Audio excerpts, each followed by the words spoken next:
useful engine, you know. All the other engines, they'll tell you so. He huffs and puffs and whistles, rushing to and fro. He's the really useful engine we adore. He's a really useful engine, you know. The back controller, he told him so. Now he's got a branch line to pull his very own. He's the really useful engine we adore. He's the one, he's the number one. Thomas the Tank Engine. He's the really useful engine we adore.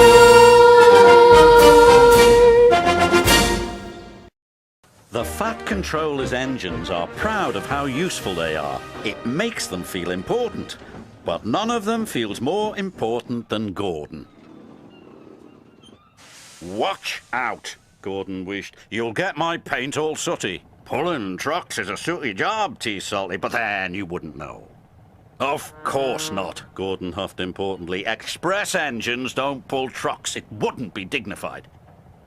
Dingy-fried, puzzled Percy. What's that? Dignified, Gordon corrected. It means someone's too big for his buffers, teased Salty. Pah, said Gordon, and he puffed away.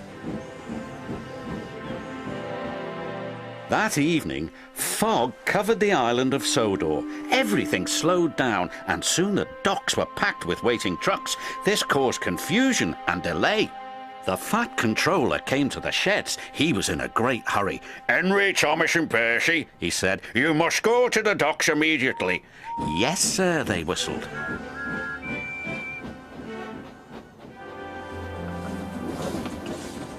Then the Fat Controller turned to the big blue engine. "You too, Gordon," he said. "I need a big engine to take the trucks where they won't be in the way." "Trucks!" huffed Gordon. He could not believe what he had heard.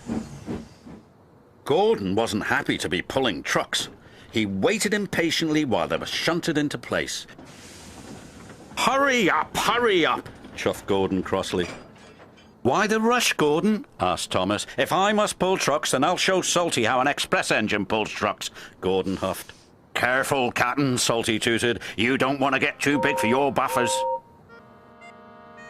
But Gordon ignored Salty.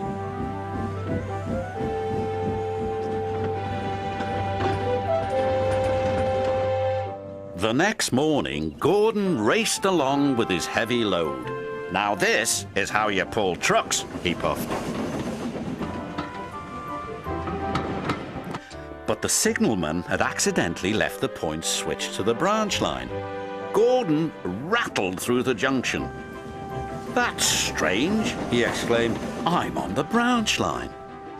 "Oh no," the signalman cried. "Express trains aren't supposed to go that way." But it was too late.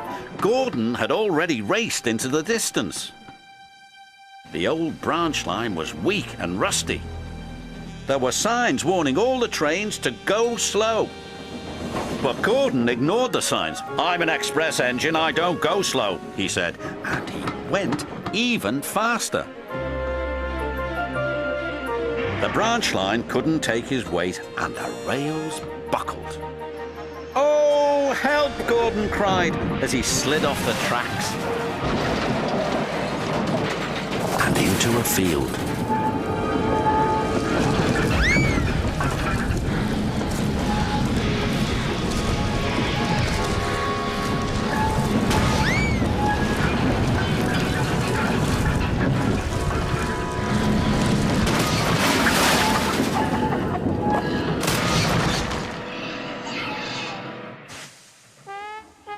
No one was hurt, but poor Gordon felt very undignified. "What will the Fat Controller say?" he groaned. He found out soon enough. "Well, Gordon," the Fat Controller said, "you wanted to show Salty a thing or two, and you've certainly done that. You've shown him how silly it is to ignore go-slow signs." "Sorry, sir," said Gordon, and he let out a sad wheesh of steam. Gordon was soon repaired and back at the docks ready for work, but he was very unhappy with himself. "Everyone makes mistakes," said Thomas, "even you." "Salty sorry he teased you," puffed James. "And I'm sorry I was too big for my buffers," chuffed Gordon. And all the engines gave a jolly toot, even Gordon.